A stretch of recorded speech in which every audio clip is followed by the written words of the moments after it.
प्यारे विद्यार्थियों, कैसे हैं आप सब।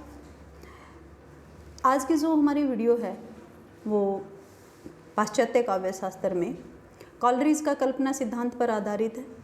इससे पहले वर्ड्सवर्थ का काव्य भाषा संबंधी सिद्धांत का जो हमारा वीडियो था उसमें भी थोड़ा सा कॉलरिज का जिक्र आया था। ठीक है, उसकी चर्चा हुई थी कि कॉलरिज और वर्ड्सवर्थ ने लिरिकल बैलेड्स जो उनका भाषा काव्य संबंधी सिद्धांत था, ठीक है, ग्रंथ था, उस पर उन्होंने सहलेखन किया था। तो आज कॉलरिज पर हम चर्चा करेंगे। कॉलरिज ने अपना कल्पना का सिद्धांत दिया क्योंकि कॉलरिज एक कवि थे, आलोचक थे, स्वच्छंदतावादी विचारक थे, प्रतिभा संपन्न विद्यार्थी और निष्पक्ष पाठक भी थे। इन्हीं गुणों के कारण निश्चित रूप से उन्होंने कवि जो कविता करता है उसके अंदर कल्पना को सबसे महत्वपूर्ण माना है कॉलरिज ने। ठीक है, तो इसी पर हम चिंतन करेंगे, लेकिन उससे पहले थोड़ा सा कॉलरिज के जीवन के बारे में जानने का प्रयत्न करेंगे। कॉलरिज की जो शिक्षा दीक्षा जो हुई क्राइस्टल चिकित्सालय तथा कैम्ब्रिज विश्वविद्यालय में उनकी हुई शिक्षा दीक्षा हुई। इनकी जन्म और मृत्यु के विषय में जानते हैं। सन 1722 ईस्वी में इनका जन्म हुआ और सन 1934 ईस्वी में इनकी मृत्यु हुई। ये इंग्लैंड के निवासी थे। आर्थर साइमन नामक विद्वान ने कॉलरिज की प्रसिद्ध रचना बायोग्राफिया लिटरेरिया को सर्वश्रेष्ठ आलोचना ग्रंथ माना है, जो सन 1817 ईस्वी में प्रकाशित हुई। लेक्चर्स ऑन शेक्सपियर इसी श्रेणी में प्रकाशित हुई। चर्च एंड स्टेट और काव्य संग्रह, इनका मैंने थोड़ी देर पहले आपको बताया ही था कि लिरिकल बैलेड्स जो कि कॉलरिज व वर्ड्सवर्थ के संयुक्त लेखन में पूरा हुआ। तो आलोचनात्मक लेखन में उन्होंने जगह जगह कल्पना का स्वरूप स्पष्ट करने की कोशिश की और बायोग्राफिया लिटरेरिया के 13वें अध्याय में इस पर स्वतंत्र रूप से अपने यानी मौलिक विचार अपने उन्होंने प्रस्तुत किए। किसमें? बायोग्राफिया लिटरेरिया में, जो कि आर्थर साइमन ने क्या कहा, सर्वश्रेष्ठ आलोचना ग्रंथ जिसको माना था, जो कि सन 1817 ईस्वी में प्रकाशित हुआ। तो इस प्रकार के जो प्रश्न हैं बच्चों, इनको ध्यान से इनके सन वगैरह भी अच्छे से देख लिया करो, और ये जो इनकी जो पुस्तकें हैं इन पर भी अच्छे से दृष्टिपात किया करो, क्योंकि नेट के एग्ज़ाम में यही पूछा जाता है कि बायोग्राफिया लिटरेरिया को सर्वश्रेष्ठ आलोचना ग्रंथ किस विद्वान ने माना। तो ये आपको पता होना चाहिए, आर्थर साइमन नामक विद्वान ने। और इसी तरह से जैसे मान लिया जाए कि पूछ लिया जाए आपसे बायोग्राफिया लिटरेरिया के कौन से अध्याय में, ठीक है, काव्य भाषा संबंधी आलोचना संबंधी सिद्धांत दिया गया है, तो आपको पता होना चाहिए 13वें अध्याय में दिया गया है। ठीक है, कॉलरिज और वर्ड्सवर्थ के सहलेखन में कौन सा काव्य संग्रह लिखा गया, लिरिकल बैलेड्स, आपको पता होना चाहिए। तो जो भी नेट वगैरह में प्रश्न पूछे जाएंगे वो निश्चित रूप से आपको जो ये एक संपूर्ण प्रश्न जो करवाया जाता है किसी भी विद्वान पर, तो वो संपूर्ण होता है अपने आप में, उसी में सारी चीज़ें समाहित हो जाती हैं। तो आप नेट की दृष्टि से भी ये जो क्वेश्चन है इनको ध्यान से पढ़ा कीजिए। तो आगे देखते हैं हम कि कॉलरिज का जो कल्पना सिद्धांत है, कॉलरिज ने कल्पना को सौंदर्य वाहिनी तथा सृजनात्मक शक्ति के रूप में स्वीकार किया है। ठीक है, कॉलरिज के अनुसार कल्पना ही काव्य की हृदयग्राही, मर्मस्पर्शी और सजीव बनाता है। कि कॉलरिज के अनुसार क्या है कि कल्पना ही किसी काव्य को क्या बनाती है, हृदयग्राही, कि हृदय से हम उसे ग्रहण करते हैं, मर्मस्पर्शी, जो पाठक के मर्म को स्पर्श करती है और वो उसको सजीव रूप प्रदान करता है।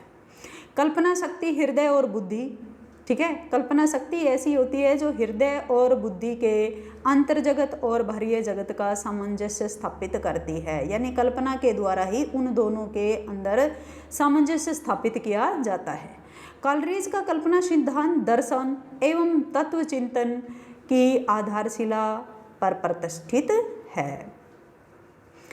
क्या बताया इन्होंने? कल्पना सिद्धांत जो है दर्शन और तत्व चिंतन की आधारशिला पर प्रतिष्ठित है। पाश्चात्य काव्य चिंतन में कल्पना का वही स्थान है जो भारतीय काव्य शास्त्र में प्रतिभा का, ठीक है, भाव्य शास्त्र में हम भारतीय काव्य शास्त्र में हम प्रतिभा को सर्वश्रेष्ठ मानते हैं, तो यहाँ पाश्चात्य काव्य चिंतन में कल्पना को इन्होंने वही स्थान दिया है। कल्पना दिव्य प्रेरणा है और ईश्वर की सृजना शक्ति की सहोदरा है। ठीक है, कल्पना को एक दिव्य शक्ति मानते हुए वे उसे रहस्य में नहीं मानते। दिव्य शक्ति तो अवश्य मानते हैं लेकिन उसे रहस्य में नहीं मानते हैं कॉलरिज।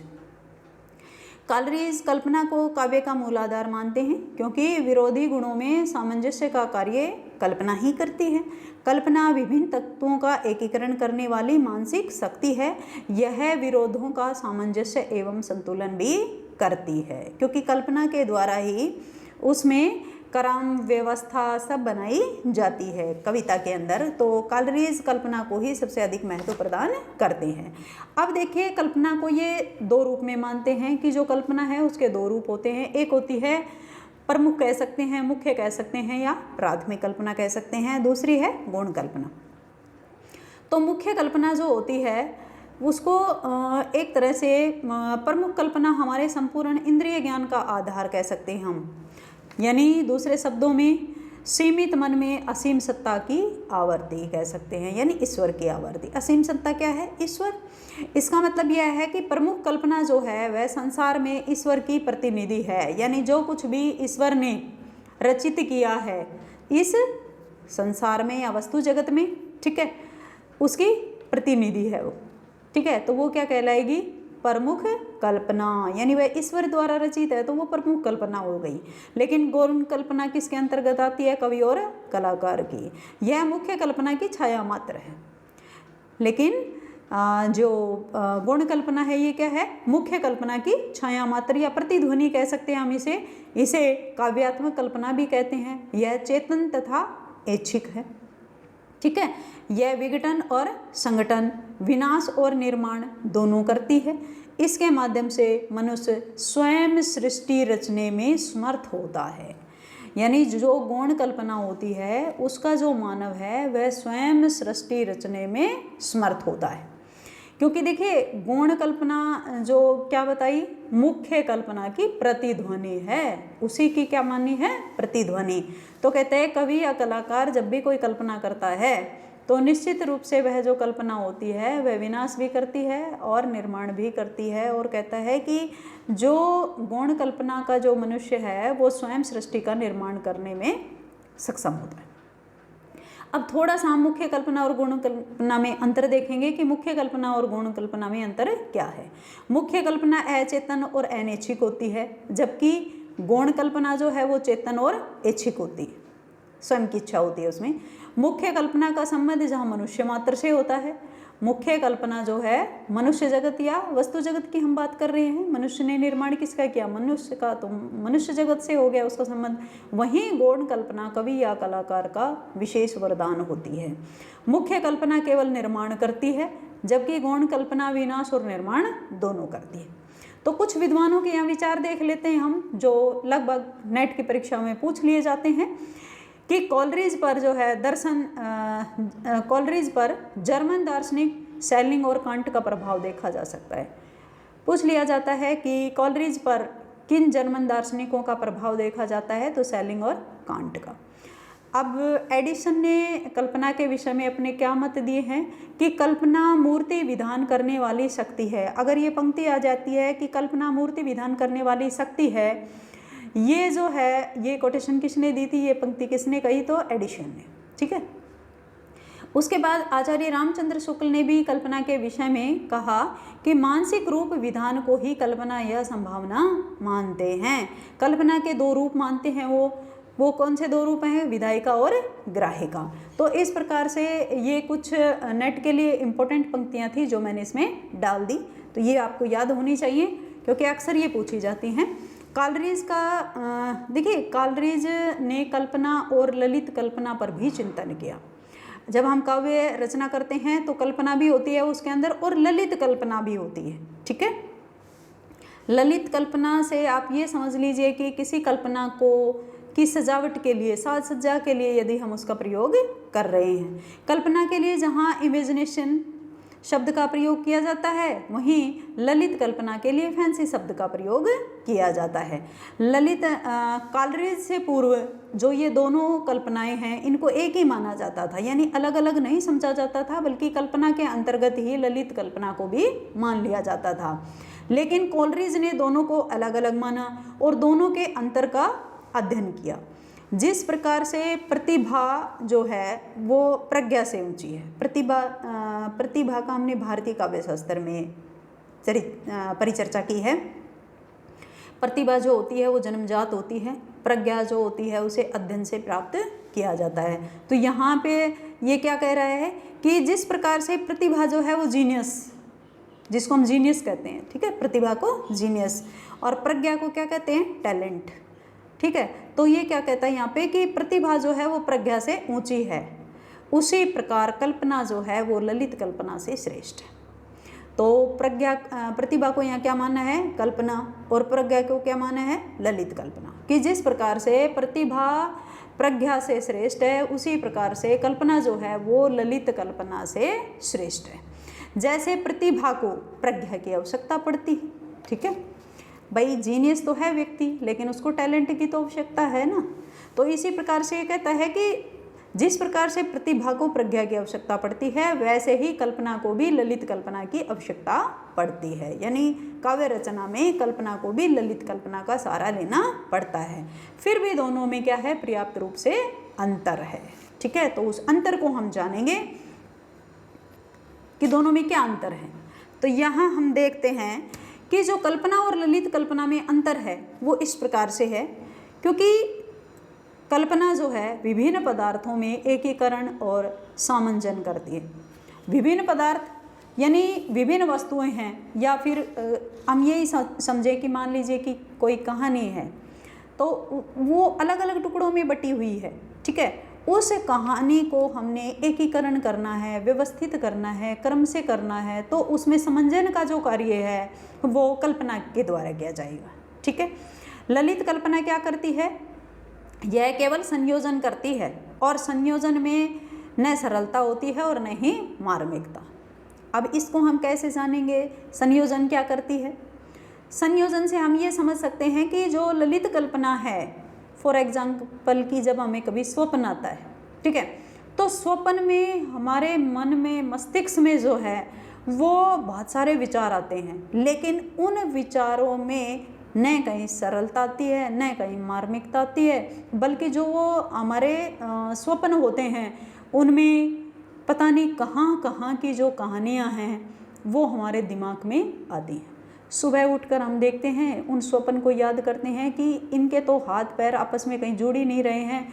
कहीं पर हमें कोई व्यक्ति दिखाई दिया, फिर कहीं पर उसके बाद दूसरे गांव का, या फिर बहुत मतलब कभी वर्षों पहले हम जिससे मिले वो व्यक्ति हमें स्वप्न में दिखाई दे गया, जिसका कोई आपस में मेल ही नहीं है। ये काम ललित कल्पना का होता है। केवल उसके अंदर क्या होती हैं कि उसमें ललित कल्पना में हम एक तरह से ये कह सकते हैं, न कर्म होता है, न अनुपात होता है, न व्यवस्था। वो केवल वस्तुओं का या विचारों का ढेर लगाती है हमारे मस्तिष्क के अंदर। समझे कि हमारे विचारों के अंदर केवल मस्तिष्क में वो केवल और केवल विचारों का ढेर लगाती है, न तो वह उन्हें एकत्रित करती है, न ही उन्हें वो संगठित करती है, और न ही उन्हें जीवंत रूप प्रदान करती है। तो इस प्रकार से आप शायद समझ गए होंगे कि ललित कल्पना क्या होती है तो वो भी कल्पना ही, ठीक है, लेकिन कल्पना में और ललित कल्पना में अंतर हो गया। कल्पना जो क्या होती है उसे वो व्यवस्थित करके किसी रचना को पूर्ण किया जाता है, तो वो कल्पना का काम होता है। लेकिन ललित कल्पना केवल और केवल विचारों का ढेर लगाती है, वो उनमें एकीकरण नहीं करती, ना ही समंजन करती है, वो केवल संयोजन करती जाती है, ठीक है। इसका संबंध कवि की आत्मा और मन से होता है। कल्पना जो है वो कवि की आत्मा और मन से संबंध होता है, लेकिन इसका संबंध केवल मस्तिष्क से होता है। ललित कल्पना का संबंध किससे होता है, केवल मस्तिष्क से, यानी विचारों का ढेर लगाना मस्तिष्क में। ललित कल्पना क्या करती है, किसी भी कवि जो लेखक है उसके मस्तिष्क में विचारों का ढेर लगाती है, लेकिन यहाँ पर कल्पना जो है वो उन विचारों को आत्मा और मन के एकीकरण के माध्यम से उनमें समंजन प्रदान करती है। ठीक है, कल्पना आत्मिक प्रक्रिया है। आत्मिक यानी मन से जुड़ा हुआ होता है, आत्मा से जुड़ा होता है ये, जबकि ललित कल्पना यांत्रिक प्रक्रिया होती है, यानी ये क्या है, बनावटी सी लगती है ये। इसमें जो है एक तरह से हम कह सकते हैं कि आत्मिक भाव नहीं जुड़ते पाठक के अंदर। पाठक जब उसको पढ़ता है तो उसको ऐसा नहीं लगता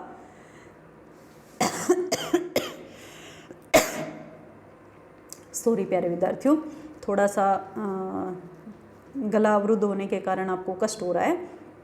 तो ललित कल्पना जो है उसमें क्या होती है, यांत्रिक प्रक्रिया होती है, वो उसमें बनावटीपन अधिक होता है। अभी मैंने बताया ना आपको कि पता नहीं कहाँ कहाँ की जो बातें हैं वो एकदम से इकट्ठी हो जाना वहाँ पे। तो यहाँ हम देखते हैं कि जो कल्पना है यह मिल्टन व शेक्सपियर की कविताओं में हम देख सकते हैं, जबकि ललित कल्पना जो है वो स्पेंसर के काव्य में हम देख सकते हैं। तो थोड़ा सा एक बताना चाहूँगी आपको कि कल्पना और ललित कल्पना क्या होती है। ठीक है, जिस प्रकार से हम श्रद्धा जो कामायनी जयशंकर प्रसाद के द्वारा लिखी गई कामायनी, उसमें जो श्रद्धा है उसके रूप सौंदर्य का वर्णन करते हुए जयशंकर प्रसाद जी ने एक बहुत ही सुंदर पद लिखा है। वो कहते हैं कि देखिए कल्पना और ललित कल्पना कैसे मिक्स करता है कवि। ठीक है, दोनों में कैसे सामंजस्य होता है कि नील परिधान बीच सुकुमार, खिल रहा मृदुल अधखुला अंग, खिला हो जो बिजली का फूल, मेघवन बीच गुलाबी रंग। ठीक है, तो यहाँ क्या है, जब देखिए यहाँ समानता की गई है, जब उपमेय और उपमान में, ठीक है, जब समानता होने के कारण उपमेय में उपमान के होने की कल्पना की, ठीक है, उपमेय में उपमान के होने की कल्पना की जाए या संभावना हो, तो वहाँ पे क्या हो जाता है, अलंकार। तो इसमें उत्प्रेक्ष अलंकार हो गया, आपको पता ही है। तो यहाँ पे जो है ललित कल्पना जो है वो ललित कल्पना का सहारा लेते हैं। ठीक है, सहारा ले रही है कि नील परिधान बीच सुकुमार, खिल रहा मृदुल अधखुला अंग, कि नीले परिधान के बीच, ठीक है, सुकुमार सुकन्या जो है श्रद्धा, ठीक है, सुकुमार, नील परिधान बीच सुकुमार, खिल रहा मृदुल अधखुला अंग, कपड़ों के बीच से आधा खुला हुआ अंग उसका जो है वो ऐसा प्रतीत हो रहा है क्योंकि वह गौर वर्ण की है और नीले परिधान उसने पहन रखे हैं। तो कहता है नीले परिधान के बीच से उसका गौर वर्ण जो है वो इस प्रकार से सुशोभित हो रहा है जिस प्रकार से बादलों के बीच मानो बिजली रूपी गुलाब खिल रहा हो। ठीक है, तो इस प्रकार से कल्पना जो है उसको भी ललित कल्पना का सहारा लेना पड़ रहा है। तो इस प्रकार से प्रिय विद्यार्थियों, थोड़े से इसमें उदाहरण मैं इसलिए रखती हूँ कि आपको उस बात को समझने में थोड़ा सा सहूलियत हो जाए, आप आसानी से उस बात को समझ जाएं।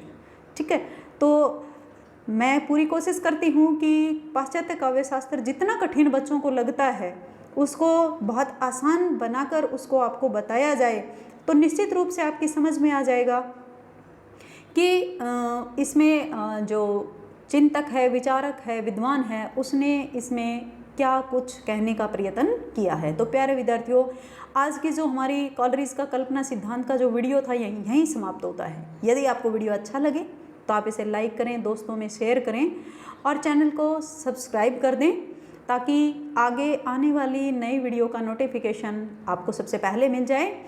और इसी के साथ आप अपनी ऑनलाइन क्लासेस की तैयारी अच्छे से कर रहे होंगे, सभी सकुशल अपने घर पर होंगे।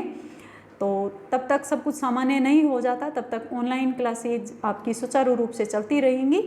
तो मैं आशा करती हूँ कि आप ऑनलाइन क्लासेस के माध्यम से अपनी पढ़ाई अच्छे से कर रहे होंगे। आज के लिए इतना ही, अगली नेक्स्ट वीडियो के साथ बहुत जल्द फिर हाजिर होंगे। तब तक के लिए बाय।